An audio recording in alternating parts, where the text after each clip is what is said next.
on the outside. Today on Refined. It's a beautiful dish to have on a cold, rainy Seattle night. Refined carves out time to sink our teeth into a Seattle hotspot that serves up major meat.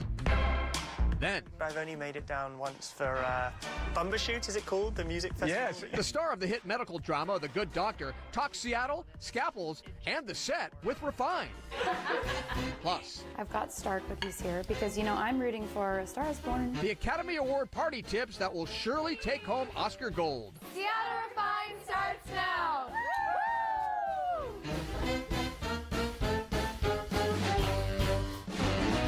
Hey, how's it going, everybody? Welcome to Seattle Refined. I'm Guard Swanson. We're in Georgetown today. Well, the countdown is on until the Academy Awards, and you can bet there will be a lot of watch parties this Sunday night. And of course, you can't have an Oscar event without a star-studded spread. Here's Refined's Malia Karlinski with some fun ideas sure to make your party shine.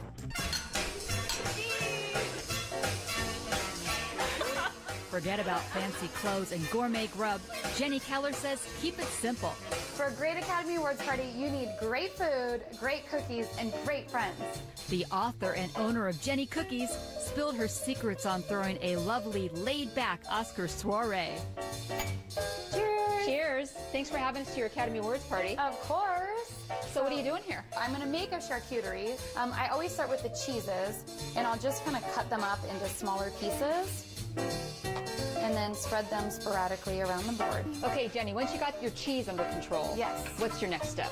Your next step is meats, and this can get a little messy, but I'll give you some, okay? You got to Okay. start rolling This for me to eat? You can take a bite if you want. Yeah, this is a good treat to... So what are we doing? You're going to roll them up. Okay. Again, like, so it's just easy to grab. But let's start adding crackers in here. It's like a flavor explosion over here. It really is.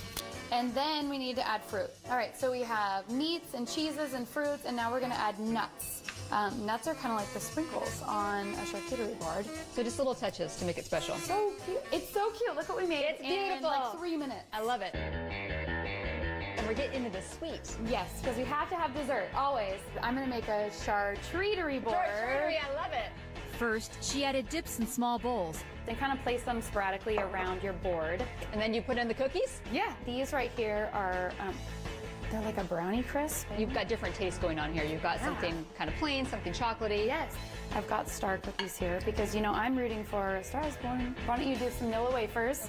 Because these, you'll want to add like cookies that are kind of plain to dip in to the Nutella and the cookie butter. And then when you start to feel like it's full, let's see, I'm going to keep... You add a little more. Okay. Oh my gosh, That's it looks beautiful. amazing. I Yep. can't wait to High eat five. it. Yes, good job.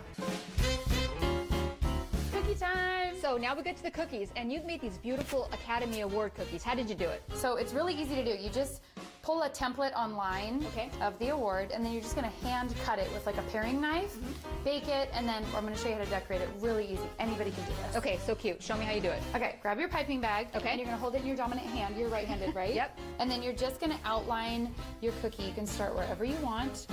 You're just going to go back and forth with your icing. And then you have it filled in. Okay. And then we're going to just dip it into a plate of sanding sugar. Oh yeah, that's pretty good. We took it an extra step further, and we put them on little pedestals here. That's so cute. So cute. So cute. Winners. Jenny poured her guests some rosé and added a special star-themed lollipop. There you go, Shantae. This get-together was all about girlfriend time. Everybody at the Academy Awards party is coming in their cozy clothes. The best part of any party, I guess second to dessert, is the party favor. So everybody's coming home with this really cute blanket. They can use it while they're at the party to get cozy. Jenny's guests gave rave reviews to this easy yet elegant get-together. Well, I love getting just comfortable with your best friends and having a good time and eating a bunch of good treats. Well, it's easy to munch all night long and you don't feel like you're on a diet. Malia Karlinski, Seattle Refined. To learn more about this DIY Oscar party, head to our website. And by the way, the 91st Academy Awards air Sunday night right here on Como 4. Refined's Oscar coverage doesn't stop here. We have tons of articles on SeattleRefined.com to get you ready for the big night. You can find a printable cheat sheet ballot to track all the winners on Oscar night. There's also a full roundup of where to find the Oscar parties in Seattle. Plus, you can check out movie reviews of the Oscar-nominated films, like BlacKkKlansman and The Favorite. Again, that's all on our website. We're on a roll, baby. 'Tis the season for comfort food, and there's a top spot in Seattle that not only serves up some of the best dishes in town, but it's helping a neighborhood find its groove again. Here's Refine's Brandon Bernstead. The sounds of traffic, the beeping of buses. It plays like a soundtrack. This is the beating heart of Seattle's Greenwood neighborhood. This is where you'll find Chef Eric Donnelly and his acclaimed restaurant, Flintcreek Cattle Company. The thought process was to kind of do a meat-focused restaurant. The bison, the smaller farms, rabbit, pheasant, squab, other meats, besides just, steak and potatoes. It's late afternoon, just minutes after opening, and the bar is already packed. These diners know time is of the essence. So we take our hanger steak, our ribeye, and our filet mignon, and all the trim from that we turn into a house ground butcher burger. We have typically 12, but sometimes there's 16, and if you can happen to get one. You gotta just come in for happy hour. A James Beard Award semi-finalist, Eric and his wife Christy first burst onto the Seattle dining scene with their debut restaurant, Rock Creek in Fremont. When they announced plans for Flint Creek, it quickly became one of 2016's most anticipated openings. But the fact that the restaurant is still standing, let alone open, well, that's something of a miracle. We're really close, like the equipment was in. We were 6 weeks probably from going. March 9th, 2016. A massive natural gas explosion shatters the calm of the early morning. I was living in Ballard at the time, and we could hear it. People in Shoreline could hear it. There was you guys wouldn't believe what this stretch of green would look like. I mean, to come at 3 in the morning after it happened, to see basically a block leveled, right? And you're just like, how is this possible?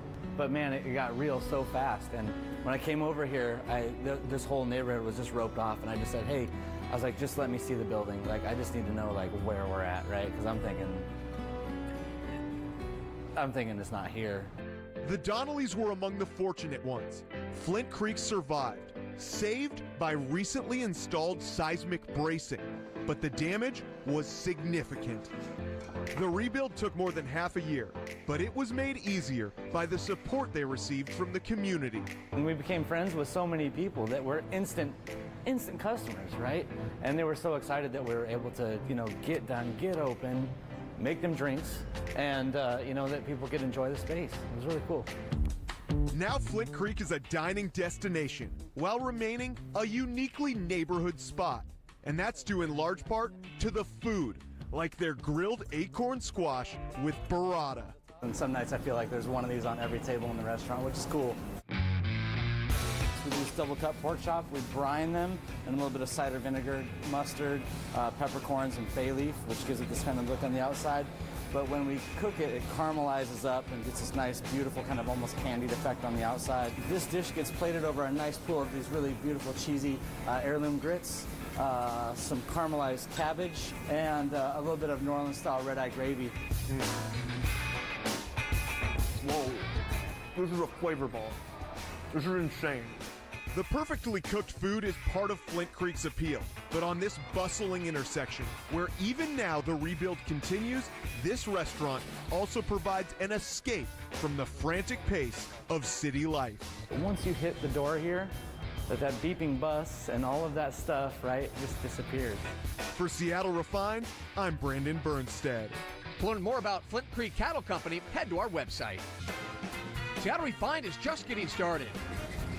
Yeah, you're going to need some training. Get your squeegee out and don't look down. It's time to clean all that new glass on the Space Needle. Plus, I think that people from the very beginning were attracted to the hopeful message of the show. One-on-one with the star of the ABC hit show, The Good Doctor. We'll be right back.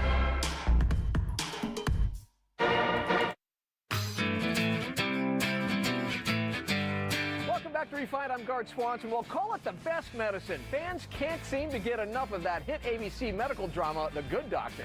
The show is in its second season, and to say there's a lot of drama would be an understatement. To get the inside scoop, I recently chatted with the star, Freddie Highmore. Let's talk a little bit about this season. I mean, the success of the show, man, it just keeps on rolling. We've been incredibly lucky so far, and we just got renewed for a third season as well. So it's exciting to know that once the last 4 are done of this year, that we'll be going back and filming again in June. I'm Dr. Sean Murphy. I have autism. So what's the secret? Why is this show so successful, and what's making it work so well? I think that people from the very beginning were attracted to the hopeful message of the show, to the optimism that I think Sean represents. He kind of sees the good in people instead of the bad. And I think it's also the way that he thinks differently and how he approaches medicine from a different angle that people find intriguing and want to know more about. Yeah, and a big storyline this season is your relationship with Dr. Glassman and his illness. Will you tell me a little bit about that character and how they're handling this? It's been a lovely role reversal, I think, for Dr. Glassman and Sean this season. Sean has had to become much more of the carer and looking after Glassman as he deals with the repercussions of having been diagnosed with cancer and going through chemotherapy. And I think that has been a lovely arc for the two of them, and obviously it's always a joy to get to act opposite Richard Schiff. You'd be my friend. Now, we also hear that I know you're writing, you're doing a little directing. How do you juggle all that with your role? And educate me, how do you do all that? I mean, I guess it's never just one person. There's a lovely supportive group of crew and cast that make it all possible, led by the amazing David Shaw. Now, I know you're a talented guy. I spent some time with you on the set last year up in Vancouver. So it's pretty close to Seattle. Do you ever get down here and have some fun here in the Emerald City? I've been down once. I know, it's so close, because as you say, we film in Vancouver, but I've only made it down once for Bumbershoot, is it called? The music festival that you guys have there. That's it. But I'd love to come by for a proper visit again sometime soon. Well, come on down. We'll treat you to some coffee, and you're having a terrific show. You're doing great, and thank you so much for joining us today. No, not at all. Thank you for having me on. You can watch The Good Doctor on Monday nights right here on Como. Gosh, that's good. Coming up, that's at least 25. Yeah, I think it's like 30. We learn how to bake a monster cake that's so good and so big, it should have its own zip code. We'll be right back.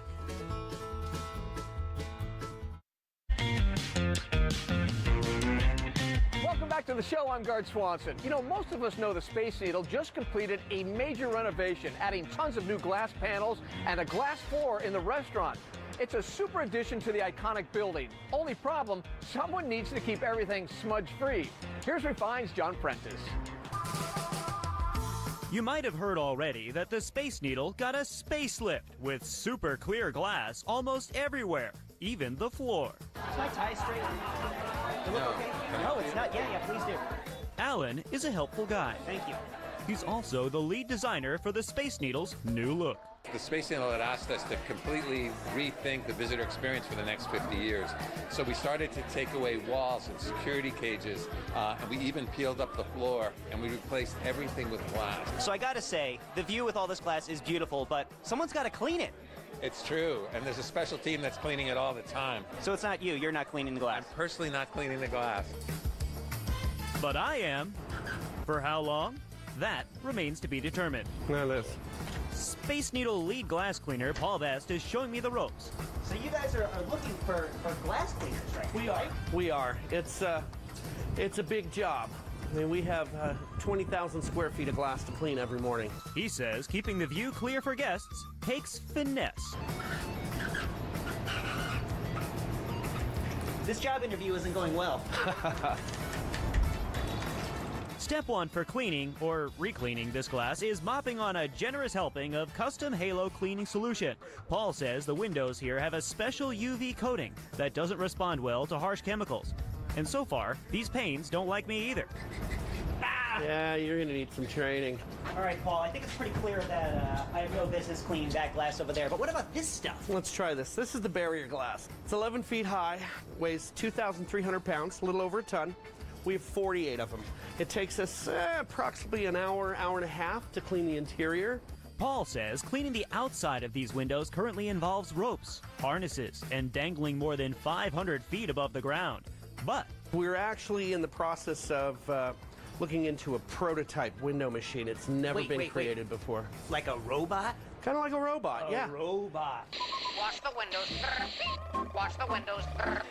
Sign me up for that. Yeah, I don't know. You need to work on this first. Just go ahead and get up on the bench. Oh boy. You don't want to look down. Okay, I'm gonna look at the glass. Yeah. What kind of stuff do you find on the glass around here? Everything from sticky little handprints to lipstick. Let the blade do the work. There you go. One motion. If you stop, you leave streaks. A little faster. Gonna be here all day. Good, good. So I gotta say, I aced that. What else you got? Yeah, but you gotta finish it. Okay. So we gotta do the underneath.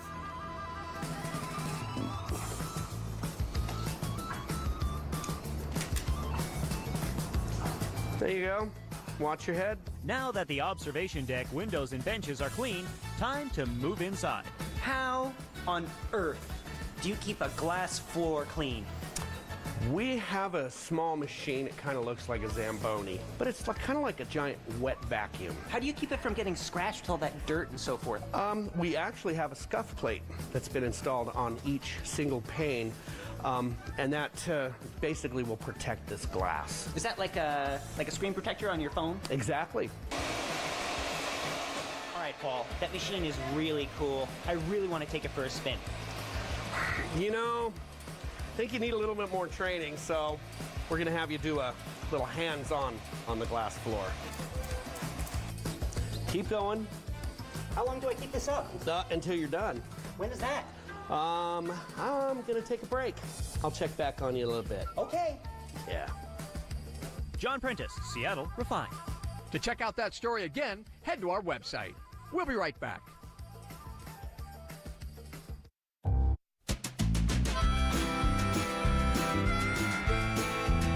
Welcome back, everybody. I'm Guard Swanson. Now, in my personal opinion, bigger is better when it comes to dessert, and I found a dish that really takes the cake. I headed over to Capitol Hill's Wandering Goose and checked in with Heather Earnhardt to see it for myself. Inside Heather's Capitol Hill kitchen, secrets passed down from generation to generation are turned into mouth-watering delights. Everything from fried chicken to a confection she calls the brownstone cake. It was named after like the color of the brownstones in New York, I think, when my family immigrated and came through. So this cake is from my great-grandmother. It's a family cake, and it's actually only made by a very small community in North Carolina. They know about it here in Seattle, don't they? They know about it here in Seattle. How much butter? We're doing 2 cakes, so this is 3 pounds. 3 pounds of butter? Yeah. And then how much brown sugar? A few pounds, like 5 or 6 pounds. Nothing like brown sugar and butter. This is a boiled brown sugar frosting. So Heather, this is taking a long time to get this to boil. What's going on here? Super hot. We're looking at like 185 degrees. So you don't want to touch it. You want to use towels. So you want to have your mixer going with your powdered sugar already. Wow. Already sifted inside. We're gonna pour it pretty steady. You don't want to dump it all in at once, but you definitely want to not be slow about it. Wow, look at that. It looks like liquid gold. So this is still really hot. You know, I didn't go to school for baking. I didn't go to school for cooking. All this is self-taught. And how many layers are you putting on? We're doing 3 layers. And I think I had one customer actually weigh it before they had it for her birthday, and she said it weighed over like 30 pounds. How much? Like 30 pounds. So they're big cakes. Can I do something kind of rude here? Call me the wedding crasher. I gotta try one. I gotta try those. I'm the wedding crasher. I'm the wedding crasher. Oh! Gosh, that's good. That's at least 25.